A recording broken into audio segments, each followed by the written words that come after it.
Well, I think we're all exhausted. What do you guys say? Yeah, I'm ready to eat. I could do this 7 more days straight. 7 more days? You're out of your damn mind. No, I'm about Okay. to fall asleep. Yeah. Well, I passed out for like 20 minutes over there on the seats, but Game Jam South, final wrap. thoughts on this.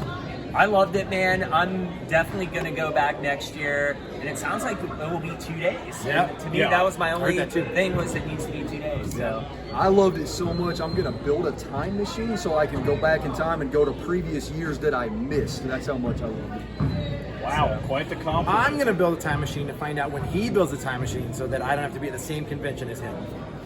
Okay, And well, I'm just a gamer who enjoys gaming because I love games. In all seriousness, these guys run an absolutely awesome convention. Like, Yeah, it's seriously. great. Vendors are awesome. The show is awesome. I highly recommend it to anybody, and I had a blast. Yeah, shout out to Austin and Ty on this one. yeah, big shout out to them. Love you. So since everybody's talking about like time travel, possibly we'll do this for next year, but there's going to be hopefully a panel about pop quiz stuff, so that'll be something to look forward to. That'll be for fun. next Rad. year. Yeah, Awesome. that'll be fun. But yeah, big thank you very much to everybody who helped out with the convention and for allowing us to be a part of this whole entire weekend. So thank you guys very much. Bye. And back home. That was a long 4 days. It actually was a little bit longer, but I was pretty much in Columbus watching a football game and got to be able to watch the Birmingham Stallions beat whoever the Pittsburgh team was, I forget. But despite all that, I had a wonderful time. Big thank you again to the staff who brought me in as a guest for the show. And even though I am posting this on just my regular Chicknwings account, the Game On Network content was what we were brought in for in the first place. And it was fun to be able to catch up. So this is kind of the after convention pickups little video thing. So there's a couple of things that I'm pretty surprised about as far as like what we were able to snag. And I'm pretty much excited to go back to it again, especially for one of those people, which we'll definitely give a shout out in this. So first things first, you already saw it in the first part of the vlog, and that was the Car Incent booth. I'm trying to remember the exact name of it, but I'll show the video footage off. And they had a lot of stuff that was at their booth, from anime to Marvel movies, Star Wars, and they said that they do other stuff too, like comic books, but the one that I snagged was the Totoro incense that was on their table, and they sold it for $5, and it's been making the car smell nice and fresh. So, yeah, you'll have to go back to the video and rewatch it again, but I recommend their incense, and they're all well drawn, to be exact. Then, of course, the other booth was one of the early pickups for the convention, and I was able to snag some Nintendo Powers that I actually did not have. And the thing that really surprised me was that there were some other booths that were selling Nintendo Powers, like some in not the best condition, and they were selling them for like $20 a piece. I was this close to getting an issue number 1 from that booth, and Brandon from Game Junction actually snagged one. I forget like how much he spent on it, but I'm pretty sure it was not cheap. But what was cheap was one of the other vendors, I believe was Wood. I'm losing track of like the exact name, but they're on Instagram, and I gave them a shout out in that vlog.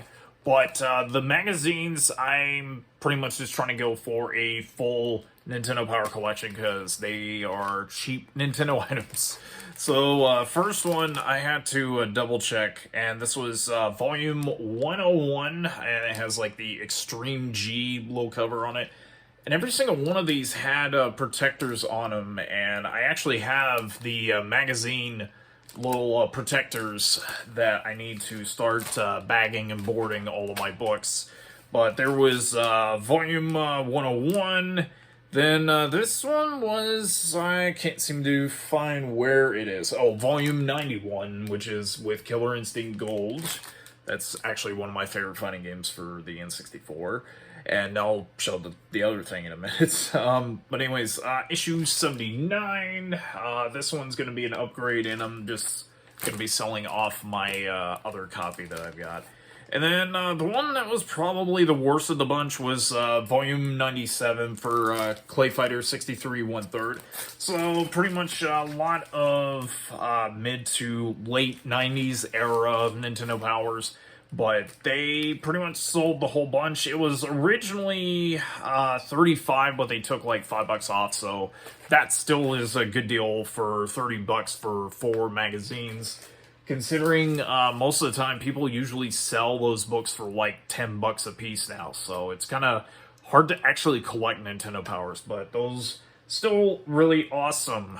Let's see. Next one on the list that I was able to snag up is from a booth that I didn't even know this was a thing, but it's for Super Show, and this is a wrestling trading card game, and we had them in the vlog, and I was interested because they had a couple that are really interesting, and I had to pick up Danhausen. They're the way they described it is that you do dice rolls and stuff, and you use special abilities and powers, and they have starter decks and booster packs and stuff, but of course they base them all off of the wrestlers that are pretty much featured, and there's like, you know, the Tequila Super Kick, which Super Kick, I keep forgetting, Devotion, DDT, and then of course the other one is Very Nice, Very Nevil, which is a little reference to CM Punk. Depending on what side you're on for that. And then there was the Huntsville Comic Pop Culture Expo exclusive card, which is a little grapple. So there was that, and they gave us pretty much a link to be able to check them out. So if you want to be able to try the game out, they pretty much said it's supershow.com or supershowgame.com. It was in the vlog. I'm trying to remember the exact web link to go to for it. So, next pickup. This one, big shout out to Andy. My boy Andy, Pacmancase. Check him out on YouTube. The booth that I got the Nintendo Powers from, there was only one N64 game that I was really looking for just for myself, and honestly, I'm pretty much done collecting for N64. So the game that I've been looking for the longest time, it's not a rare game. Like, this is super common, dirt cheap. Was, I went to the booth and I was asking, do you have a copy of Deadly Arts? We dug through, like, one of the tables, or one of the bins, and we unfortunately didn't find them. I think there was, like, maybe Mystical Ninja Goemon, but I'm not really in a rush to get it. But this one, in particular, was the one that I wanted pretty much to get back since I was a kid. And Andy went to the booth, and he saw that I was looking for a copy of it. And, well, they forgot they had another bin, and they, lo and behold, had it. It was waiting on the side, and I got it for $30. This was... It's going around like $35 to $40, somewhere around that price range. And yeah, this is about the best condition copy that I've not seen one in like this clean of a version like in a while. Because my original copy that I had when I was younger, like the label is just dirty and it was like not the best condition. So this, strangely enough, is an upgrade, and I'm glad to be able to finally have that one again. And aside from that, label upgrades, got a better condition copy of Star Tropics. This is going to replace the one that is in the NES collection I've got, so I will be able to sell that one off at Korg's, which I will be at that show. Let's see, I'll actually get to that one in just a minute. But some GameStop pickups. These are ones that I wanted to get a hold of. Shout out to Eric, because he's been playing it on his channel. I think he finished it. Was Advance Wars 1 and 2. Been waiting on this one since it was announced, and I'm gonna try to play through a little bit of that. And speaking of upgrades, Judgment for PS5. I wanted to be able to play originally when it was released for PS4, but didn't get around to it, so that is going to be replacing the PS4 version that I've got. And one that I've been waiting to be able to play, because now it's a little bit cheaper, it's still a bit up there for like a pre-owned PS5 game, is Ratchet and Clank Rift Apart. I almost said Rift in Time, but yeah, I've heard a lot of good things about this one, and it seems like it looks to be really good, especially with the transitions that they have for it. And I'll actually show that in just a little bit. I don't have the business card on hand, but the booth that had the Zelda wand, you'll have to go back to the vlog for that. But there was a really nice condition copy of Spectra Force 3. And I want to say this originally was on the DS, and there might have been a PSP version. Somebody correct me if I'm wrong. But yeah, this was tactical strategy, it's like RPG. It's kind of like right in there. You can see like a little bit of snapshot for it, but this had everything in it. The manual was in good condition, discs as well, and this was, I believe, 25? Actually, I may have bought this for 23. I'll have to come back to that, but they gave me a deal on it, and it usually goes for like close to 30, 35 on that. And then, honestly, the only other GameCube game that I'm missing is the one for Gotcha Force. And aside from that, there's really no other GameCube game that I was wanting to get a hold of, aside from Geist. Geist is like one of those first-person shooters that were exclusive to the GameCube and has not ever had like a re-release. But, yeah, the copy that I have, manual's actually in pretty good condition too, and this pretty much finishes it off, like I said, aside from Gotcha Force, maybe Cube of War, but Cube of War would only be for a video that I would use. But yeah, I'm happy to be able to have this one now, and doesn't really seem like I'm looking for anything else now. Somebody just texted me. Okay. And finally, big shout out to Southern Fried Gaming Expo, and I don't know if this was by mistake, but they had it in the bin, and I was asking, is this the correct prices? And the gentleman that I had on the video said, yeah, that's pretty much how it is. And I have to shout them out, like, definitely support the convention. It's in July. I'm trying to remember the exact dates.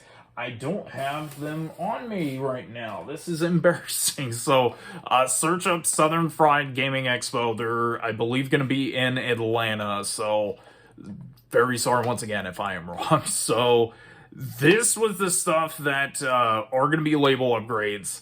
And they are, aside from, like, maybe the back of one of them, it's like the labels are perfect. So, I'll show the first one off, and I still have the price stickers on them. So there is a copy of Final Fantasy II, and it's like, that right there is clean, and that's the only downside of it, but I mean, that can be easily replaced. And then finally, I can't believe, like, I found this, and to be able to find uncommon rare games on the cheap at a convention is kind of rare, but to find it at yard sale prices, I couldn't even believe this was in the tub, because I had to just double check to make sure that what I was seeing was legit. And it's a complete, well, mint copy of Musa, or however you pronounce it, Musya, or whatever it is, but the label on it, there's like no rips, no tears, and yeah, I mean, there's like the Blockbuster stuff on it, but to find like a good label copy of this, and especially with like Blockbuster Video like slapped all over it, is incredible. And I had to double check to make sure that like it was as expensive as it was, and usually this goes over $100 or more. So that, I know that they had like a Yoshi's Island that was in the tub, and they probably had like more stuff like somewhere else, but yeah, this like right on top was one I was looking for, and shout out again to the people who are running that booth for it. But that is essentially it. This went on a little bit longer, but I have not done a pickups video like this in quite some time. and I will definitely have to do more of these later. So thank you again to my boys, Retro Gaming Expo, or not Retro Gaming Expo. That is a convention, by the way. No, Retro Gaming Pandemic. Eric and Jared, please go support them. They are slowly creeping up to 3,000 subs, and they are producing a lot of good content, and I love those boys to death. Same thing with Matt, and Eric's girlfriend as well was there with us. Retrowolf88, that was the other one. Once again, Pacmancase, and I'm sorry if I'm forgetting names, but definitely go support them. I will be seeing a good amount of them this weekend because KorgsCon I will be a vendor at, and I am very excited. So I will be editing this on my phone because I have video editing software for this, so that way I can actually edit while I'm on the road, and we'll try to do more of these and see kind of how it goes. But with that said, thank you again to Game Jam South for bringing me and everybody else that was at the show.